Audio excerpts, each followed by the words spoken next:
Bien, entonces Mateo capítulo 25, verso número 44. Vamos a continuar con nuestra serie, Hermanos de un Dios Vivo. Más o menos nos faltarían unas 2 sesiones más de esta serie y la terminaremos, ¿ok? Este es el tema número 9 de esta serie, tema número 9. Vamos a continuar con nuestro tema, Jesús y el fin. Jesús y el fin, parte número 2. Jesús y el fin, parte número 2. Vamos a continuar con esta enseñanza, esta línea que vamos a estar analizando el día de hoy. Mateo capítulo 25, verso 44. Vamos a seguir analizando un poco lo que Jesús dijo y vamos a ir terminando con otros pasajes importantes dentro de la Escritura. Dice ahí Mateo 25, versículo 44, dice: entonces también ellos le responderán diciendo: Señor, ¿cuándo te vimos hambriento, sediento, forastero, desnudo, enfermo o en la cárcel y no te servimos? Entonces les responderá diciendo: de cierto os digo que en cuanto no lo hicisteis a uno de estos más pequeños, tampoco a mí lo hicisteis. E irán estos al castigo eterno y los justos a la vida eterna. Bien, hermanos. El año de 365 días tiene 8,760 horas. 8,760 horas. O sea, tenemos 8,700 horas disponibles al año, de las cuales 2,920 horas las utilizamos para dormir. Dormir es importante. Si tú no duermes, de hecho, te puedes morir más rápido por no dormir que por no comer. Dormir es importante. Si no descansas bien, te puedes enfermar más rápido. Por eso hay muchas personas que se enferman con facilidad. Y 3,400 nos quedan para nuestras cosas y para compartir con la familia. De esas 3,400 horas, solo dedicamos para ir al templo 200 horas. 200 horas. Eso tomando en cuenta si asistimos una sola vez a la semana, como ahorita está pasando. Si nada más asistimos una sola vez a la semana, estamos dedicando al año 200 horas de nuestra vida a Dios. Aquí la sorpresa no es lo que damos a Dios, o sea, no es el tiempo mínimo que vamos a subirle a 1,000, no estamos hablando de eso, sino lo que guardamos para nosotros mismos. Ese es el punto. Si hay algo muy valioso que tenemos es el tiempo, porque nunca más volverás a tener 20 años, 18 años, 15 años, ya no. Cuando pase ese tiempo, pues nunca más volverá, ¿verdad? Algunos quisiésemos que volviese, pero pues no es así, no va a pasar. Entonces es interesante lo que dice al final de la pregunta que le hacen a Jesús, y le dice: ¿cuándo te vimos así y no te servimos? Y no te servimos. En la pasada sesión, Jesús le dijo a uno: siervo inútil, y eso se traduce en que no estamos administrando bien algo. En este caso, la palabra de Dios. Ahora quiero decir otra cosa importante aquí, ya que muchos podrían entrar en un punto de presión, es decir, bueno, entonces voy a buscar entrar a algún ministerio rápidamente, porque si no me voy a ir al infierno si no estoy en un ministerio. No. La salvación no se gana por obras. No estoy diciendo que no lo hagas, que busques un ministerio, el evangelismo, lo sugieres, iglesia infantil. Yo no estoy diciendo que no. Pero si lo estás haciendo por no irte al infierno, creo que deberías entender más el evangelio. El evangelio no es dedicarte a ciertas cosas dentro de una congregación. Eso no es el evangelio. El evangelio tampoco es ciertas normas de conducta. Eso tampoco es el evangelio, que es por lo que se ha cambiado. Una cosa es la moral y la ética y otra cosa es el evangelio. ¿Okay? Tú puedes, a lo mejor, tú dices, bueno, habrá, ya lo hemos dicho, ¿habrá cristianos perfectos, o sea, que cumplan cabalmente el Evangelio? No. De hecho, lo voy a decir así, de hecho, ni Pablo lo logró. Y tanto fue así que Dios puso un aguijón en su carne. ¿Por qué? Porque se ensoberbecía, o sea, tendía a salirse del camino y Dios le puso un aguijón para cuidarlo. Entonces quiere decir que ningún apóstol ni ninguno de nosotros vamos a seguir completamente bien el Evangelio. Entonces, ¿qué quiere decir? ¿Que hagamos lo que querramos? Tampoco. Sino debemos vivir una vida que corresponda a lo que creemos. Ese es el punto, hermanos. Debemos vivir una vida que corresponda a lo que creemos. Entonces quiero decir algo aquí, y es que no pensemos que porque servimos en algo, entonces ya por eso aseguramos el cielo, porque eso también es una mentira, en lo cual podemos caer. Tampoco se refiere a eso. Entonces seguimos analizando lo que Jesús está diciendo con respecto al infierno, y es que en este último relato que vamos a ver de Mateo capítulo 25, vemos a Jesús como un juez. Jesús está contestando, ahora la pregunta es, ¿cómo será el fin del siglo? Bueno, el fin del siglo se resume en un juicio. Cada quien tendrá que dar cuentas de lo que ha hecho y de lo que dice. Dice la palabra que de toda palabra tendrán que dar cuenta delante de Dios.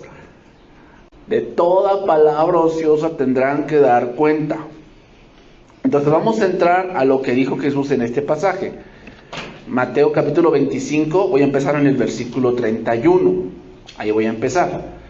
Cuando el Hijo del Hombre venga en su gloria y todos los santos ángeles con él, entonces se sentará en su trono de gloria y serán reunidas delante de él todas las naciones y apartará los unos de los otros como aparta el pastor las ovejas de los cabritos y pondrá las ovejas a su derecha y a los cabritos a la izquierda. Muchos no se ponen de acuerdo con este suceso. Algunos dicen que va a ser antes del milenio, este suceso que estamos leyendo. Otros dicen que es el juicio del gran trono blanco y este juicio que vemos aquí son la misma cosa. Solo que aquí nos da más detalles. Sin embargo, en este pasaje no se ve el libro de la vida.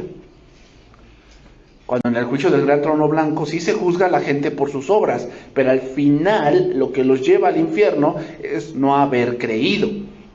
Ese es el punto aquí que no se ve. Entonces, sino que se ve aquí en este juicio una acusación a personas que fueron crueles con el prójimo.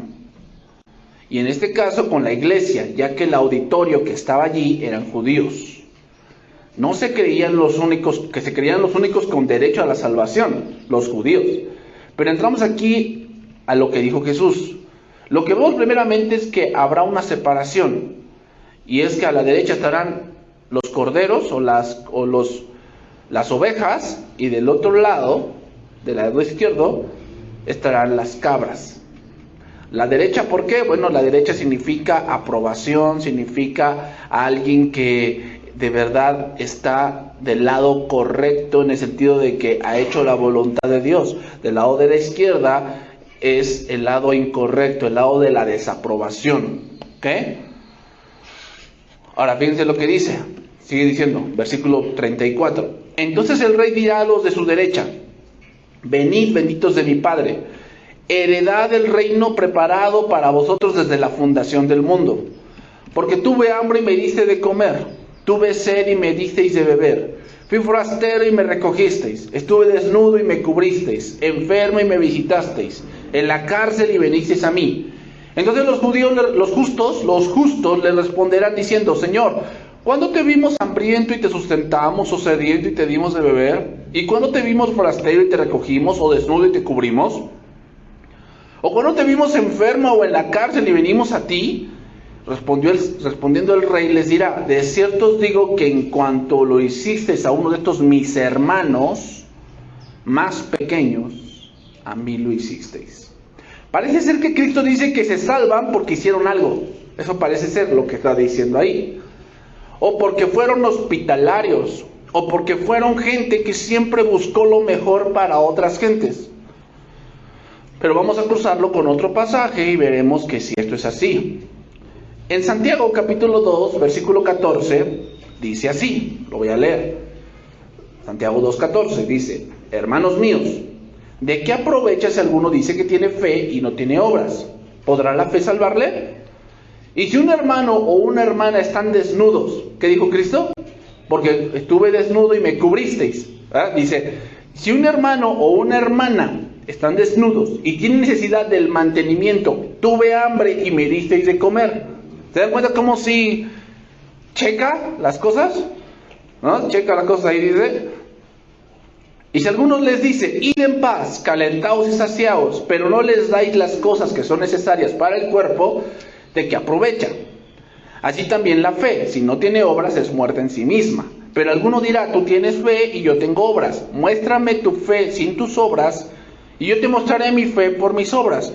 Tú crees que Dios es uno, bien haces. Los demonios también creen y tiemblan. Santiago habla de que aquel que tiene fe en Jesucristo se ve reflejada en lo que hace. No para salvarse, sino para reflejar que está en la salvación. Entonces una persona cristiana que está en Cristo es una persona que busca siempre, o cuando ve a alguien en necesidad primaria, ¿qué es una necesidad primaria? La comida. O sea, si alguien tiene hambre, Dios lo mueve a que le dé algo de comer. Una necesidad primaria es que no tiene vestido, no tiene un zapato. Y entonces como cristianos, Dios nos pone eso de que nos mueve a comprarle o a darle de lo que Dios nos ha dado para que Él pueda sustentar eso primario. ¿Ok? Ojo, cosas primarias. No cosas como, no, hermano, préstame para que pague la letra de mi coche. Eso no es primario. Puedes vivir sin coche. No te vas a morir. No, hermano, préstame porque necesito sacar tal terreno y hay una ganga. Eso no es primario. Puedes vivir sin un terreno. Eso no es primario. ¿Okay? Hay muchas cosas que muchas veces dicen, es que los cristianos tienen que dar. Sí, pero también hay que dar con sabiduría. Hay cosas para las que no debemos de dar dinero, no debemos de apoyar. ¿Por qué? Muchas veces las cosas en las que apoyamos son para perdición de mucha gente. Pero hay otras cosas, y ahí tiene que caber la sabiduría, hermanos. Hay otras cosas que sí son primarias, que tú sabes que pues se requiere. Imagínate a lo mejor es su primer hijo y se les complicó el parto. Y pues este hombre está en el hospital. Y una de las cosas que hay, que las personas que están en el hospital, ¿sabes qué hay? Es que no les da tiempo de comer. Es tanta la presión que tienen de que su esposa está entre la vida y la muerte, y a lo mejor su hijo o su hija está entre la vida y la muerte, que no tienen tiempo para pensar en comer. Y te le dices, oye, ¿tienes hambre? Y yo ya comí. Y dice, no tengo hambre. O sea, pues están comiendo presión y bilis y no sé qué tanta cosa comen, ¿no? Pero en esos momentos sí requieren a alguien que se acerque y les diga, oye, yo te invito. O en ese momento, quién sabe por qué, hermanos, ¿verdad? Pero pasa que cuando ocurre un suceso difícil, parece que van en cadena, ¿no? O sea, un ejemplo, te chocaron y atrás de ese choque viene que te robaron algo igual. Y aparte de que te robaron, el del seguro no quiere pagar. Y parece que van en cadena, ¿no? Van en cadena. Y sí sucede. O sea, también a un cristiano le puede pasar. Pues sí. Y muchas veces cuando están en esos problemas, pues ya uno que ya pasó por ahí, empezamos a ver que una de las cosas que a veces la gente no hace cuando tiene problemas es comer. No come. ¿Por qué? No lo sé. O sea, pero piensan a lo mejor que no comiendo van a solucionar su problema, pero no es así. O sea, tienen que entender que si quieren tomar decisiones bien, pues tienen que estar pues con energía para tomarlas. Entonces, eso es lo que precisamente Cristo está diciendo aquí. Y está diciendo que muchos podrán decir, Señor, Señor, pero los creyentes se distinguen por los frutos que ellos producen. Y uno de ellos es que siempre son gente que no hace mal al prójimo. ¿verdad? Es una, o sea, los cristianos deben de distinguirse porque es una gente que no es un mal para la sociedad. No es un mal para la sociedad. No quiere decir que no nos equivoquemos, que no busquemos nuestros derechos, cosas así, O sea, nosotros estamos en libertad, por decir de que si estamos en conflicto con alguien de allá afuera, para eso está la ley. Y si vamos a entrar en una demanda, pues bueno, tienes que medir tus fuerzas. Una demanda requiere dinero. ¿Okay? Por eso a veces, como dicen los antiguos, ¿verdad? Y pues es muy actual. Es mejor un mal arreglo que un buen pleito. A veces te va a salir más caro una demanda que dejarlo así como está.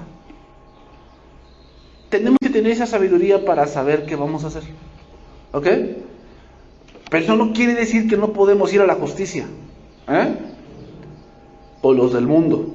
Recuerden que después viene la parte con los creyentes, que entre los creyentes, pues bueno, ya tenemos otro tipo de cosas por las cuales vamos a arreglar las cosas.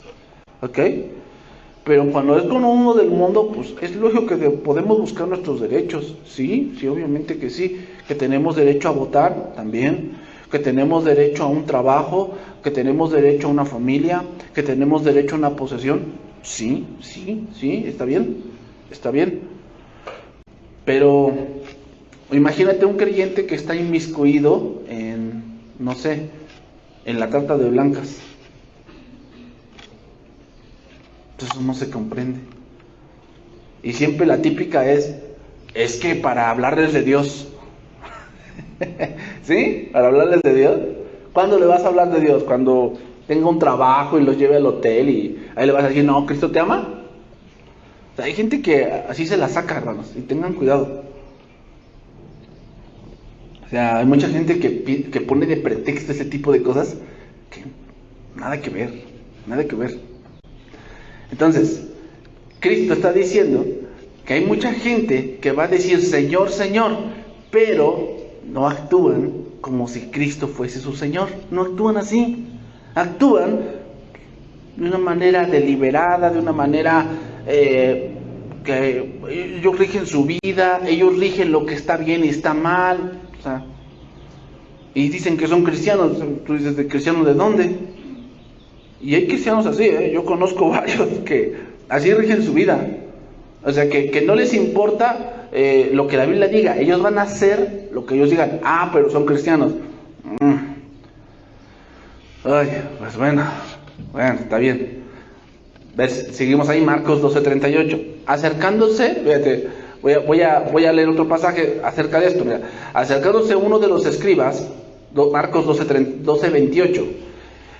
De los que había oído disputar y sabía que les había respondido bien, les dijo, ¿cuál es el primer mandamiento de todos? Jesús les respondió, el primer mandamiento de todos es, oye Israel, el Señor nuestro Dios, el Señor uno es. Y amarás al Señor tu Dios con todo tu corazón y con toda tu alma y con toda tu mente y con todas tus fuerzas. Este es el principal mandamiento. Y el segundo es semejante. Amarás a tu prójimo como a ti mismo. ¿Por qué cito este pasaje? Porque es obvio que si tú amas a Dios, ¿qué vas a hacer? Vas a hacer cosas que reflejen que tú amas a Dios. Y una de esas cosas es que tú ayudas a aquellos que tienen una necesidad. Recuerden que Jesucristo dijo en Mateo capítulo 5, dijo, sed perfectos como vuestro Padre, porque vuestro Padre hace sacar el sol para buenos y para malos. Y hace caer la lluvia para buenos y para malos. ¿Estamos de acuerdo, hermanos, que hay veces hay gente que tú conoces que no se merece que las ayudes? ¿Has conocido gente así? ¿O conoces gente así? Que tú dices, ay, si estuvieses en una necesidad, la verdad, yo la pienso si te ayudo.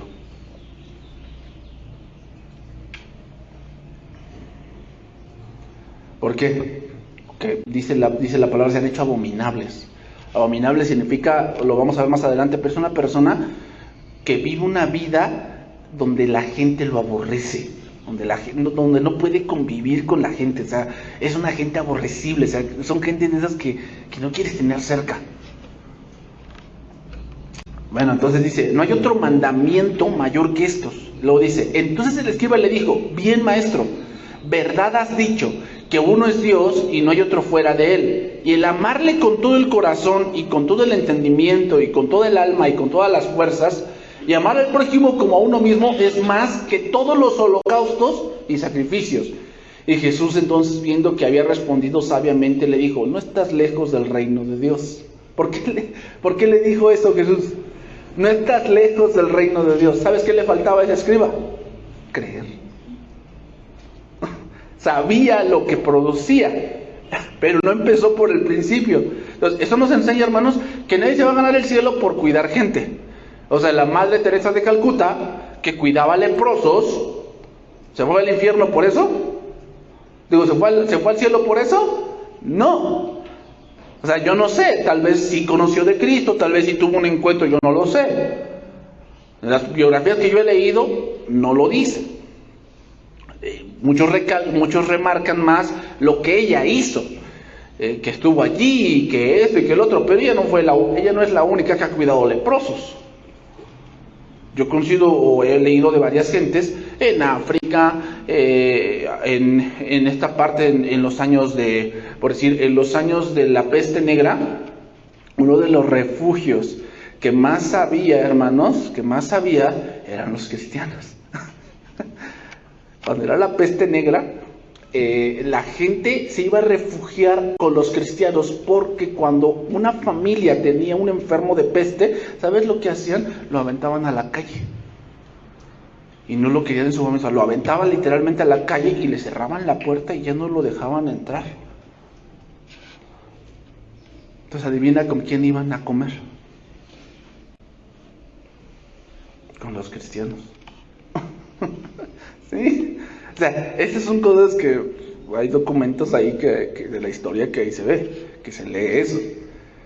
Entonces, no estás lejos del reino de Dios, y ya ninguno dice osaba preguntar. Entonces, llegamos a varias conclusiones aquí. Y es que no está hablando Jesús de hacer obras para pertenecer a las ovejas, sino tiene que ver con la fe, lo cual se ve reflejado en lo que hacen y en cómo viven.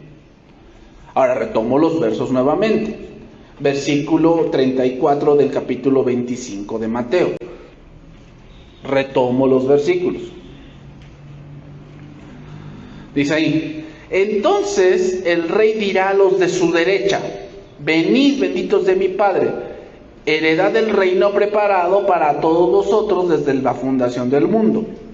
Me salto al versículo número 37. Entonces los justos le responderán diciendo, Señor, ¿cuándo te vimos hambriento y te sustentamos, o sediento y te dimos de beber? ¿Y cuándo te vimos forastero y te recogimos, o desnudo y te cubrimos?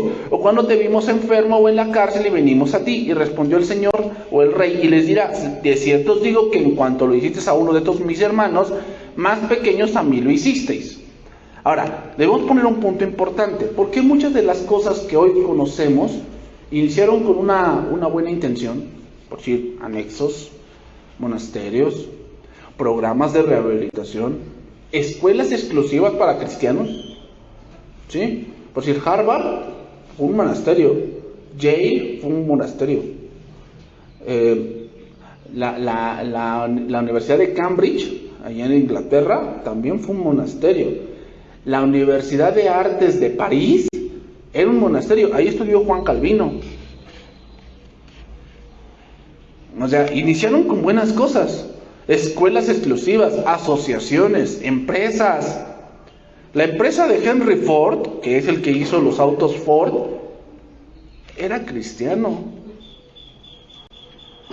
El que inventó la pascalina, Blaise Pascal, era cristiano.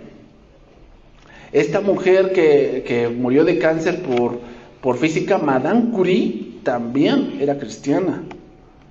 O sea, date cuenta, muchas cosas iniciaron con una buena intención, pero ahora, sin embargo, se han convertido en trampolines, en programas puramente humanistas, lavado de dinero y hasta consorcios familiares.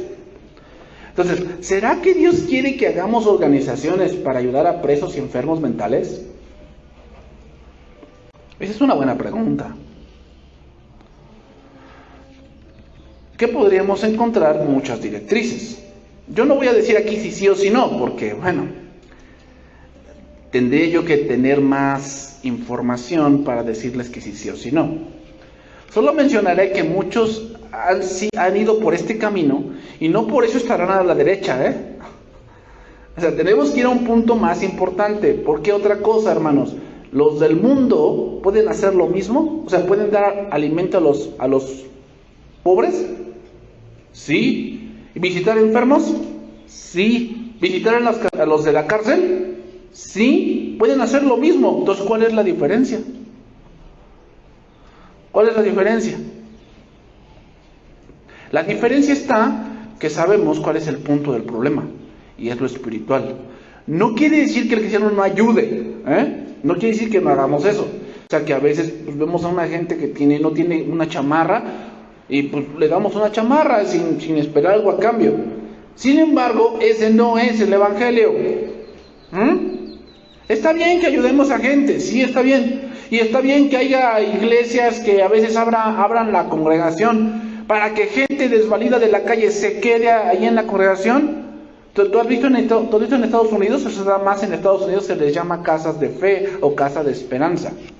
Lo que hacen es, tienen la congregación las iglesias o las congregaciones de Estados Unidos tienen un auditorio aparte. Y en ese auditorio lo que hacen es poner catres. Y entonces ves a la gente formada en la noche, como a las 7 de la noche, para darles un lugar donde dormir. Si ustedes han visto la película de Will Smith, En busca de la felicidad, ahí pasa una escena así, donde él y su hijo van a un lugar de una congregación a que les den un lugar donde dormir y les dan alimento. ¿Está mal eso? No. Creo que el mundo te lo va a alabar que lo hagas. Pero pregunta, ¿en algún momento conocieron de Dios? Ese es el problema de las congregaciones de Estados Unidos. El problema de las congregaciones de Estados Unidos es que han perdido totalmente la brújula. No conocen de Cristo, no saben lo que es el evangelio y piensan que el evangelio es ayudar a otros. Mira, para eso vamos a hacer entonces un consorcio con otras personas y así vamos a hacerle. No, hermanos, o sea, eso no es el evangelio, perdóname, eso no es. El evangelio es que tú te reconcilies con Dios. Ese es el evangelio. Porque el evangelio significa buenas noticias. ¿Cuáles son las buenas noticias? ¿Que vas a tener un catre donde dormir? Pues no decía Jesús que él no tenía ni siquiera donde recostar su cabeza. Entonces, ¿quién está mal? Entonces, otra vez lo digo así. No estoy diciendo que no ayudemos. Y no estoy diciendo que no, a lo mejor no visitemos a algún enfermo o a alguien en la cárcel, porque lo hemos hecho. Yo he ido a la cárcel y yo sé que muchos de ustedes han ido a ver enfermos y muchas cosas, y está bien, no estoy diciendo que esté mal, pero eso no es el evangelio. El evangelio es: cree en el Señor Jesucristo y serás salvo tú y tu casa. Eso es el evangelio. No confundamos el evangelio con la moral. La moral es que, pues yo vivo una vida bien moralista, o sea, yo vivo una vida, trato de llevar la vida como la gente me dice y como yo creo que es lo correcto. Puede haber gente así, pero eso no quiere decir que vaya al cielo.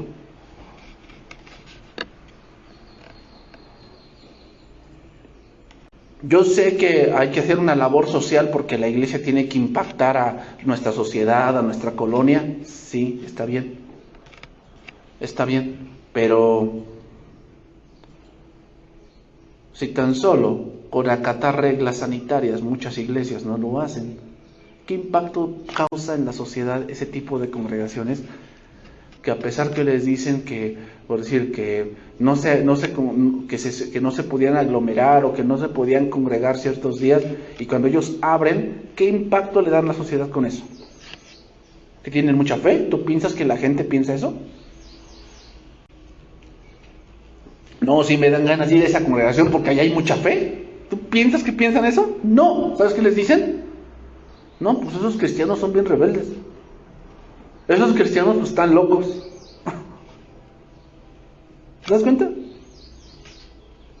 Y sí, Ahí tú puedes ver en Facebook, hay congregaciones que ahí ves a gente que está regalando desayunos, que está regalando Biblias, Nuevos Testamentos, ¿no? Esos cuadritos, está regalando Nuevos Testamentos. Está regalando un sándwich con un frutzi, está bien. Yo no digo que eso esté mal, está bien, sí. Pero mucha gente piensa que eso es ser una iglesia cristiana. Perdóname, eso hasta el mundo lo hace. ¿Cuál es entonces la diferencia? La diferencia es que en el cristiano no queremos la gloria de los hombres. O sea, si en algún momento, hermanos, que en un momento lo vamos a hacer, de dar desayunos o buscar dar algo a aquellos que no tienen necesidad, una de las cosas que no se puede hacer es que me tomas la foto cuando se lo dé, o sea, cuando lo tenga en la mano. Mira, es que somos partido político, ¿no hacen eso los políticos? Traen así sus bolsas con desayunos y vota por mí porque mira, ayudamos a la gente. No, pero Dios conoce nuestro corazón. A ver, o sea, en verdad, o sea, hay muchas cosas que yo no entiendo. Pero estamos yendo a esos terrenos, hermanos, en verdad. Y tenemos que tener mucho cuidado en eso. Porque el hecho de que, o sea, tú piensas que Dios te va a felicitar porque, no, Señor, tú vas a llegar. Señor, no, ¿cómo que no me conoces? Aquí está mi foto. Yo entregué un pollo rostizado. ¿A Dios lo vamos a impresionar con eso? No.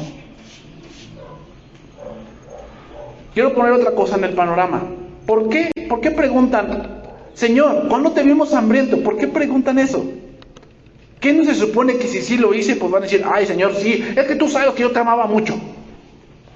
¿Por qué preguntan, ¿cuándo te vimos? ¿Cuándo hicimos? ¿Cuándo esto? ¿Por qué preguntan eso? ¿Por qué no dicen, sí, Señor, tal día yo asistí a la cárcel? Y no, hombre, llevé hasta mi guitarra, no. Cantamos unos cantos vivos, se sintió tu presencia ahí. Hasta llevé un órgano. ¿Por qué no dicen, sí, Señor, yo estuve en la beneficencia, yo repartí aguinaldos y repartí comida? Es más, en la congregación poníamos catres. ¿Por qué no dicen eso? Sino que dicen, ¿cuándo te vimos así y te servimos? No sé cuándo fue eso. El cristiano no lo hace por presumir, hermanos, para subirlo a redes sociales, para publicar o tener muchos likes, o para que la gente vea en YouTube que somos una iglesia activa. Perdóname, eso no quiere decir nada. Como se los dije en el instituto, la pereza espiritual no tiene nada que ver con que no hagamos eventos o congresos, no tiene nada que ver con eso. Alguien que tiene pereza espiritual es alguien que está estancado, que no está creciendo en Cristo. Como le dijo al pueblo de Israel, mi pueblo fue destruido porque le faltó conocimiento. Y lo estábamos viendo con el profeta Ageo, ¿verdad? ¿Qué le dijo el profeta Ageo? Es que ustedes han abandonado la casa de Dios y se han dedicado a sus casas.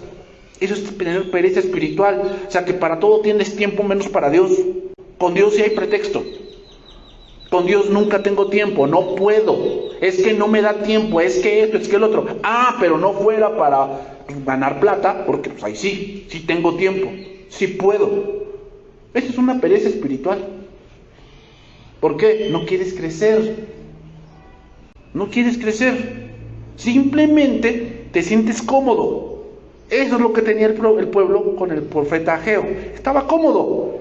Sus casas artesonadas y la casa de Dios, pues ahí está, olvidada, pero bueno, a lo mejor a alguien le nacerá algún día. No, si por eso fueron enviados ustedes. ¿Para qué? Para predicar el evangelio.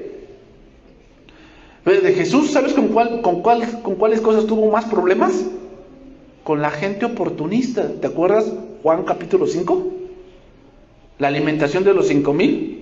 Los alimenta a todos y después se pasa al otro lado del mar y la gente lo sigue. ¿Por qué? ¿Por Cristo? ¿Por su persona? No le dice, de cierto os digo que no me buscáis porque viste los milagros, sino porque ayer comisteis y os saciasteis. ¿Ayudar? Sí, hermanos, sí. Está bien. Pero,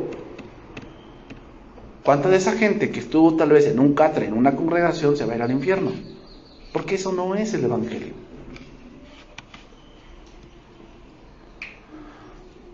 Vamos terminando este pasaje, Mateo 25:41. Entonces dirá también a los de la izquierda: apartaos de mí, malditos, al fuego eterno preparado para el diablo y sus ángeles, porque tuve hambre y no me disteis de comer, tuve sed y no me disteis de beber, fui forastero y no me recogisteis, estuve desnudo y no me cubristeis, enfermo y no en la cárcel y no me visitasteis. Entonces también ellos le responderán diciendo: Señor, ¿cuándo te vimos hambriento, sediento, forastero, desnudo, enfermo o en la cárcel y no te servimos? Entonces le responderá diciendo: de cierto os digo que en cuanto no lo hicisteis a uno de estos más pequeños, tampoco a mí lo hicisteis. E irán estos al castigo eterno y los justos a la vida eterna. Fíjate bien cómo lo dice. Y los justos, ¿cómo se llega a ser justo?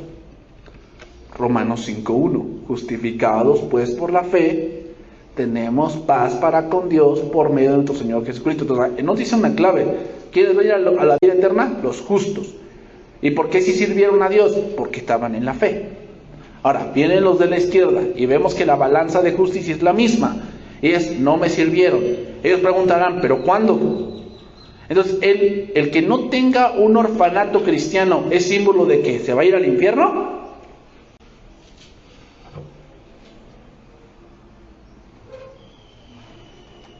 Es obvio que no.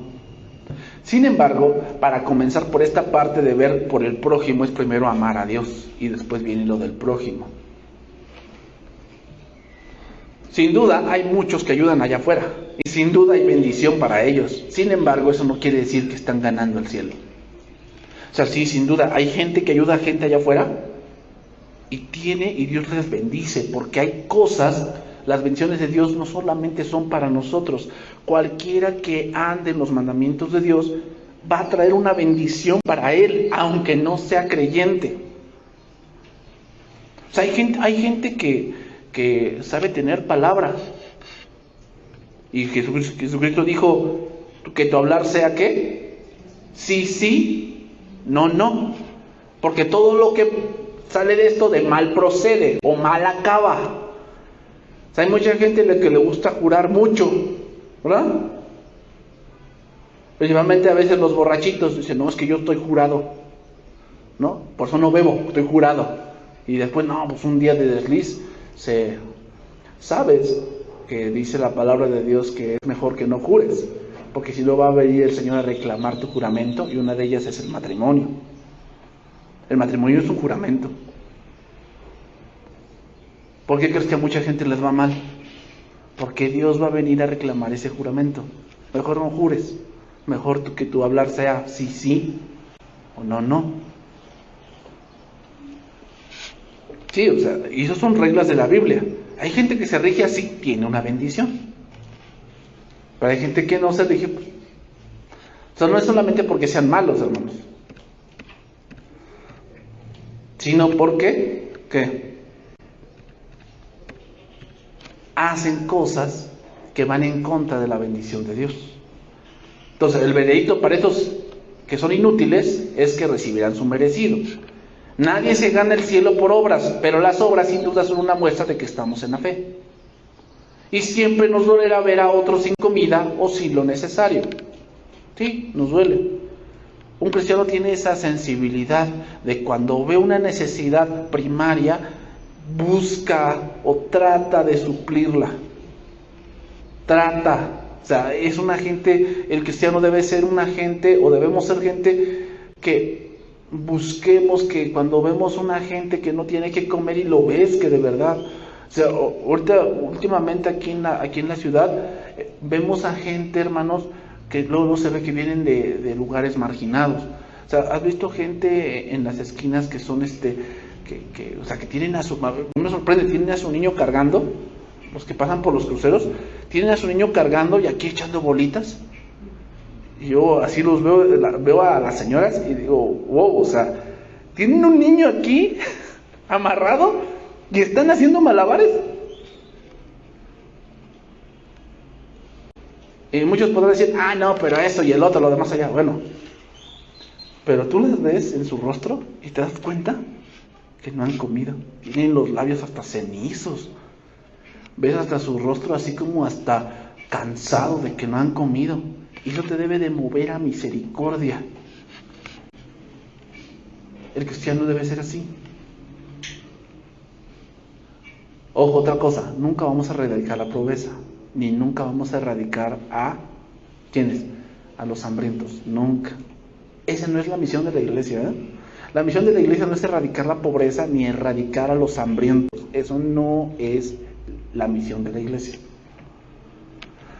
Podemos ser movidos a misericordia con otros, pero eso no es el fin de la iglesia. Porque muchos dicen, yo he leído mucha gente que dice, no, entonces saquen los diezmos y vamos a hacer comida en unas grandes ollas y que pase y les damos de comer a todos. Ay, ¿con qué fin? No, pues para que se vea que ahí está Dios. Bueno, tú hablas porque no conoces a Dios, tú no conoces el Evangelio, ese no es el Evangelio. Pablo no hizo eso. Jesús cuando lo hizo le causó problemas. No estoy diciendo que no lo hagamos en algún punto si Dios nos dice, pero hermanos, está bien comprobado que cuando la gente ve que muchas cosas son gratis, pues gratis hasta la catedral. Si tú me das gratis el parque, pues te lo tomo. Me das las escrituras del parque, pues yo con mucho gusto te lo recibo si quieres. Entonces, hermanos, ¿quiénes se van a ir al infierno entonces? Aquellos que no están en la fe. Y como no están en la fe, ¿en qué se ve reflejado? Que son crueles. Dice el proverbio que el malo hasta con su bestia es cruel. O sea, a mí me sorprende cómo hay hombres que son crueles con los animales, son crueles. Y sabes que ese es el reflejo de lo que hay en su corazón. Tomando esto, quiero ir más adelante. Vamos a ver otro verso, Apocalipsis 21:8. Ya se me está acabando el tiempo.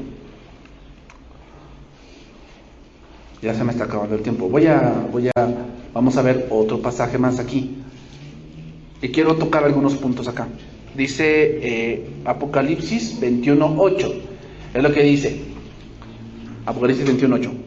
Pero los cobardes e incrédulos, los abominables y homicidas, los fornicarios y hechiceros, los idólatras y todos los mentirosos tendrán su parte en el lago de fuego, o en el lago que arde con fuego y azufre. Esta es la muerte segunda. Recordemos que Apocalipsis es una revelación de Jesucristo, es decir, lo que leemos aquí es Jesucristo mismo diciéndolo. Por eso lo estoy tomando, porque Jesucristo también dijo esto. Ahora, es interesante que Jesús narre pecados en estos pasajes. O sea, no dice, y todos los demás se van a ir al infierno, no dice eso, dice, y nombra a ciertas personas o cierta conducta. ¿Cuál es el contexto? Bueno, el contexto lo vemos allí, Apocalipsis 21:1. Dice, y vi un cielo nuevo y una tierra nueva, porque el primer cielo y la primera tierra pasaron, y el mar ya no existía más, y yo, Juan, vi la santa ciudad, la nueva Jerusalén, descender del cielo de Dios, dispuesta como una esposa ataviada para su marido, y una gran voz del cielo que decía, he aquí el tabernáculo de Dios con los hombres, y Él morará con ellos, y ellos serán su pueblo, y Dios mismo estará con ellos como su Dios. Enjugará Dios toda lágrima de los ojos de ellos, y ya no habrá muerte, ni habrá más llanto, ni clamor, ni dolor, porque las primeras cosas pasaron. Y luego dice el versículo número 6, y me dijo, hecho está, yo soy el alfa y la omega. Alfa y la omega es el alfabeto griego, el alfa es la primera letra y la omega es la última. Está hablando ahí de que Jesucristo es el primero en la escritura y el último por escribirse. Él escribe la historia y el principio y el fin habla de la historia allí. Primero habla de la escritura y después habla de la historia. La historia Dios la tiene bajo su control. Él es el principio de la historia y Él es el fin de la historia. ¿Ok? Al que tuviere sed, yo le daré gratuitamente de la fuente del agua de la vida. El que venciere heredará todas las cosas, y yo seré su Dios, y él será mi hijo. Pregunta, ¿vencer qué?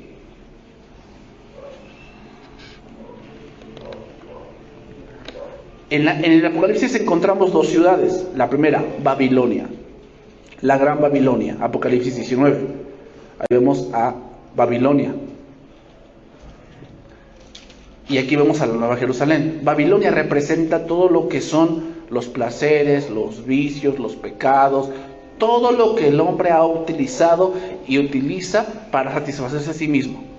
Prostitución, drogas, alcoholismo, borrachera, todo lo que tú puedas imaginar que inunda el mundo, eso es Babilonia. Babilonia es un sistema que Satanás ha puesto en el mundo para que la gente busque de todo menos de Dios. Eso es Babilonia. La Nueva Jerusalén es ¿qué? Algo nuevo, una creación nueva, y es para aquellos que vencen ¿qué? Babilonia. Babilonia. La Nueva Jerusalén representa la justificación, la santificación, la glorificación, la exaltación, la supremacía de Cristo, la gloria de Cristo, la obra redentora de Cristo. Eso representa la Nueva Jerusalén. Entonces, ¿vencer qué? Bueno, vencer lo que viene en el verso número 8. Entonces voy a analizar tres cosas aquí. Hasta ahí me da tiempo ahorita. Entonces voy a analizar tres cosas de lo que dice acá y lo dejaremos para la próxima semana porque tengo otro verso más que hay que analizar. El primero, los cobardes. ¿Quiénes son los cobardes? Según el diccionario, un cobarde es aquel que toma ventaja de una amistad o de una confianza y ataca a matar. Y a esa persona le decimos cobarde, ¿verdad?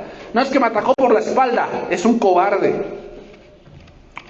Se aprovechó de mi amistad, se aprovechó de mi confianza, es un cobarde.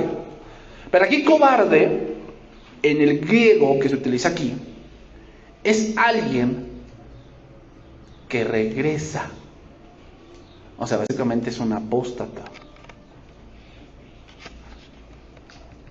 Donde vemos esta palabra, deilos, es en este pasaje, tú lo recuerdas. Le dice: y vinieron sus discípulos y despertaron y le diciendo: Señor, sálvanos que perecemos. ¿Sabes cuál es? Cuando se levantó la gran tormenta en el mar de Galilea. Mateo capítulo 8, verso 25. Ahí se ve este pasaje. Y les dijo: ¿por qué teméis? Ahí está esta palabra, cobarde. ¿Por qué teméis, hombres de poca fe? Entonces levantándose reprendió a los vientos y al mar y se hizo grande bonanza. Este pasaje también lo vemos 4:39 de Marcos. Dice: y levantándose reprendió al viento y le dijo al mar: calla, enmudece. Y cesó el viento y se hizo grande bonanza. Y les dijo: ¿por qué estáis así amedrentados? ¿Cómo no tenéis fe? ¿Cómo no tenéis fe? Entonces temieron con gran temor y se decían el uno al otro: ¿quién es este que aún el viento y el mar le obedecen? Entonces, ¿quién no entrará a la Nueva Jerusalén y por ende irá al infierno? Pues aquel que por las adversidades y que por los problemas decide dar la espalda. Ese es un cobarde. Y esos se van a ir al infierno.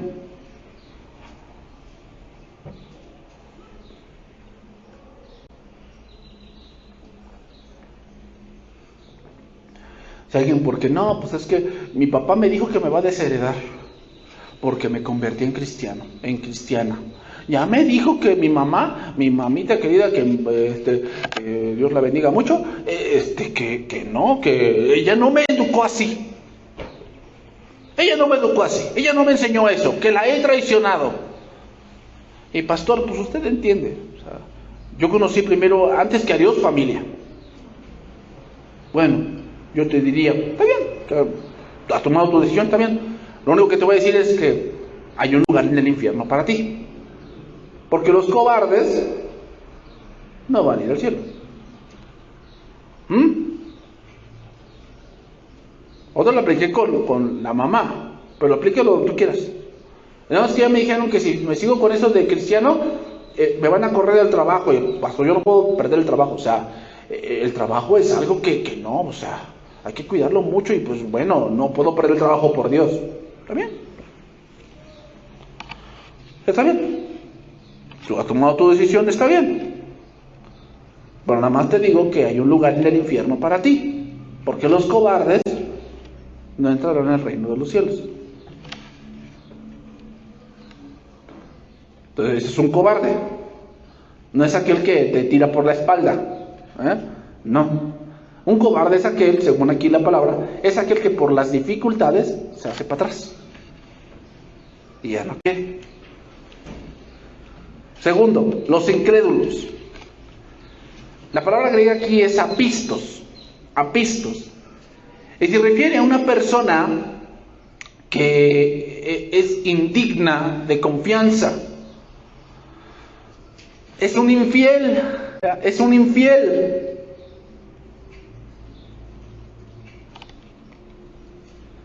Aquí nos referimos a una persona que estando a la luz del Evangelio rehúsa creer. Y un ejemplo de ello es Tomás. Juan capítulo 20, verso 26 dice: 8 días después estaba otra vez sus discípulos dentro y con ellos Tomás. Y llegó Jesús estando las puertas cerradas y se puso en medio y le dijo: pasa a vosotros. Y luego dijo a Tomás: pon aquí tu dedo y mira mis manos, se acerca tu mano y métela en mi costado y no seas incrédulo, sino creyente. Entonces Tomás respondió y le dijo: Señor mío y Dios mío. Jesús le dijo: porque me has visto, Tomás, ¿creíste? Bienaventurados los que no vieron y creyeron. Fijémonos, hermanos, Dios no está peleado con la ciencia, Pero aquel que toma ese pretexto de que lo que no se puede comprobar, no lo creo, es como un Tomás. Y esos que ponen ese tipo de pretextos se van a ir al infierno. Dios no está peleado con la ciencia, Un hombre físico dijo: cuando la ciencia abre una puerta, Dios se manifiesta en ella. Dios no está peleado con la ciencia. El problema es que el hombre ha tomado la ciencia como un pretexto para no confiar en Dios. Y eso es lo que está mal. Eso se le llama incredulidad. ¿Cuántos Tomás hay en la sociedad? No, es que yo no creo en Dios porque científicamente no lo pueden comprobar. Pues, ¿qué más científico quieres cuando está el universo? Y nos dice Romanos 1 que su eterno poder y deidad se hacen claramente visibles por las cosas visibles de la naturaleza, de modo que no tienen excusa. O sea, ¿qué cosa más evidente quieres de la ciencia con las cataratas del Niágara? Millones de litros de agua. ¿Qué cosa quieres más de la ciencia? ¿Has visto las fotos que han enviado la NASA de que aterrizó en Marte?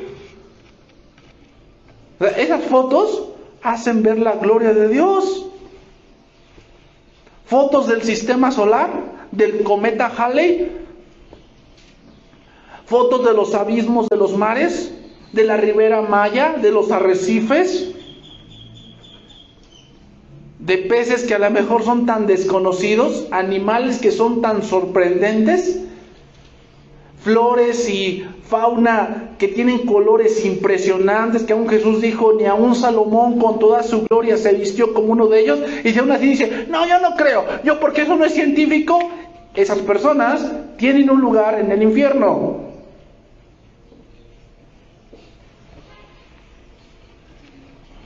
Porque hay cosas que tú tampoco puedes comprobar científicamente. Si yo te dijera: ¿qué comiste ayer? Y tú me vas a decir: no, pues comí esto. Y yo te diría: no te creo, porque eso no es científico. Eso es lo que tú dices.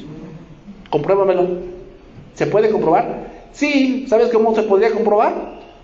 Pues que fuéramos a tu drenaje y pues analizáramos y a ver si comiste eso. Pero de ahí en fuera es tu palabra. ¿Te das cuenta? Eso es a lo que me refiero cuando la gente dice: no, es que eso no es científico, no se puede, yo por eso no creo. Esa gente son incrédulas y esas gentes tienen un lugar en el infierno. ¿Por qué? ¿Porque son científicos? No. Porque han utilizado la ciencia como un pretexto para no creer. Como Tomás, ¿eh? Porque Tomás, en ese pasaje es, Jesús se les apareció antes y él no estaba. Entonces los discípulos le dicen, hemos visto al Señor resucitado, ¡qué gran gozo! Y él dice, no, pues no voy a creer si no lo veo. Él dijo así, o sea, como si no lo puedo comprobar científicamente, no voy a creer. ¿Por qué Jesús se le apareció? Porque esos 12 o esos 11 en ese momento tenían que quedar bien firmes, porque ellos iban a iniciar la iglesia. Entonces tenían que, no tenía que haber ninguna sombra de duda. Con Tomás fue algo excepcional, pero para darnos a entender que si nosotros no creemos por la palabra, tendremos un lugar asegurado en el infierno. No podemos utilizar la ciencia como un pretexto. Voy a analizar el último para terminar. Abominables. Los abominables. ¿Quiénes son estas personas? La palabra griega aquí es deluso, así se llama, deluso. Y significa alguien que está apestado, como que algo que apesta. Eso significa algo abominable, o sea, como que algo que apesta. Significa alguien que es un idólatra. Es un idólatra. Pero no en el sentido de que adora una imagen, sino que es un idólatra de algo. Puede idolatrar su ego, se idolatra a él mismo. Es una persona que vive abiertamente en contra de las leyes de Dios, que vive una forma de vida que va en contra de la moral, de la ética, de la norma social, y se ha vuelto abominable. O sea, es una persona que parece apestada, o sea, como que llega y como que todos se van. O sea, llega a un lugar y como que todos, bye, bye, bye. Como que nadie quiere tener como que con él una conversación, una amistad. O sea, no, o sea, la verdad, eres alguien indeseable. Eso es un abominable. Por decir algunos ejemplos de esto. Primer libro de Reyes, capítulo 14, verso 22, dice esto. Y Judá hizo lo malo ante los ojos de Jehová, y le enojaron más que todos los que sus padres habían hecho en sus pecados pasados. Porque ellos también se edificaron lugares altos, estatuas e imágenes de acera, en todo collado alto y debajo de todo árbol frondoso. Hubo también sodomitas en la tierra, e hicieron conforme a todas las abominaciones de las naciones. O sea, empezaron a vivir una vida y una conducta que es aberrante. O sea, tú dices, híjole, o sea, ¿cómo puedes vivir de esa manera? O sea, ¿cómo es posible? Y ellos dicen, no, es mi vida. Y tú le dices, pero está mal. Y ellos te responden, ¿está mal según quién? ¿No? ¿Está mal según quién?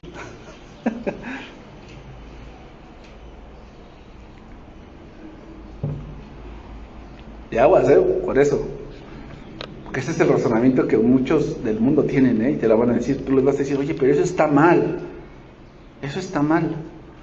Yo ya les compartí a papá que yo vi en una película que esta muchacha hablaba con el muchacho y le dice, no, o sea, imagínate que yo descubrí que mi papá tiene otro hijo, un medio hermano tengo. Dice, ¿ah, sí? Dice, pero fue de apenas, ¿no? Dice, no, tiene 20 años. ¿20 años? ¿Estuvo engañando a tu mamá? Pues sí. Dice, ¿tu mamá qué hizo? ¿Se enojó? Dice, pues no, dice, ¿y tú te sientes bien? Pues sí, o sea, las relaciones son así. O sea, las relaciones son todas diferentes como los humanos son. Si él se sintió bien teniendo otra mujer, pues ¿yo qué? Le dice, ¿cómo que tú qué? Pues está mal. Y ella le dice, ¿está mal según quién? Si a mi mamá le gustó así, pues ya. Le dice, no, pero es que está mal. O sea, moralmente alguien sale herido. Dice, no seas religioso. No seas religioso. O sea, piensan que la moral tiene que ver con la religiosidad. Ese es un abominable. O sea, tú dices, a ver, ¿cómo que llevas tu vida de esa manera? O sea, ¿cómo? No, pues, nadie me juzgue, yo soy así. O sea, ¿perdón? Mira, primer libro de Reyes 21-25 dice, a la verdad ninguno fue como Acab, que se vendió para hacer lo malo ante los ojos de Jehová, porque Jezabel, su mujer, lo incitaba. Él fue en gran manera abominable. Él fue en gran manera abominable, caminando en pos de los ídolos, conforme a todo lo que hicieron los amorreos, a los cuales lanzó Jehová de delante de los hijos de Israel. Él fue en gran manera abominable. ¿Saben quién también se volvió abominable? Absalón. ¿Te acuerdas de Absalón? ¿Qué hacía? Hablaba a las espaldas de su padre, le empezaba a robar el corazón del pueblo. Trató de matarlo, se acostó con sus mujeres. Ese Absalón se hizo abominable. Entonces, personas que de verdad llevan una vida abiertamente en contra de Dios, son idólatras, asesinos, hacen o deciden cosas detestables, cosas que dejan mucho que desear, y que de verdad uno dice que con estas personas es mejor no cruzar palabra, de verdad. Estas personas, hermanos, tendrán su parte en el infierno. El infierno es para estas personas que dicen que está mal según quién. Es como este versículo que dice el necio en su corazón, no hay Dios. Se han corrompido, hacen obras abominables. Por ahí se empieza. ¿Por qué son abominables? Porque dicen en su corazón, no hay Dios. Pues ¿está mal según quién? Pues según Dios. Ay, no seas religioso. Esas personas, hermanos, tendrán su parte en el infierno.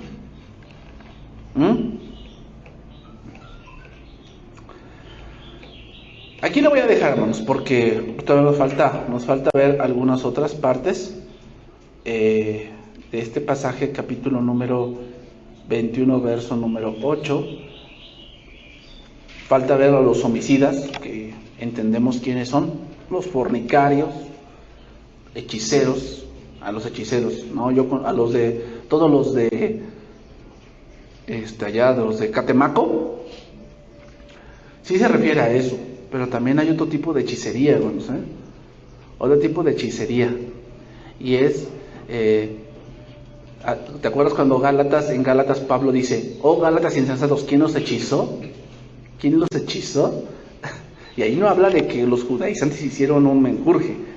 ¿Sabes qué también quiere decir hechizar? Cuando tú ocupas el evangelio para sacar provecho. Eso es un hechicero. Un hechicero es aquel que sabe hablar bonito, sabe hablar bien para sacar un provecho de la gente, como que te endulza y dices, ay no, pues sí, cierto, tienes razón. Ese es un hechicero también. Pero lo vamos a ver la próxima semana, si Dios lo permite. Vamos a orar, hermanos, y vamos a terminar este tiempo.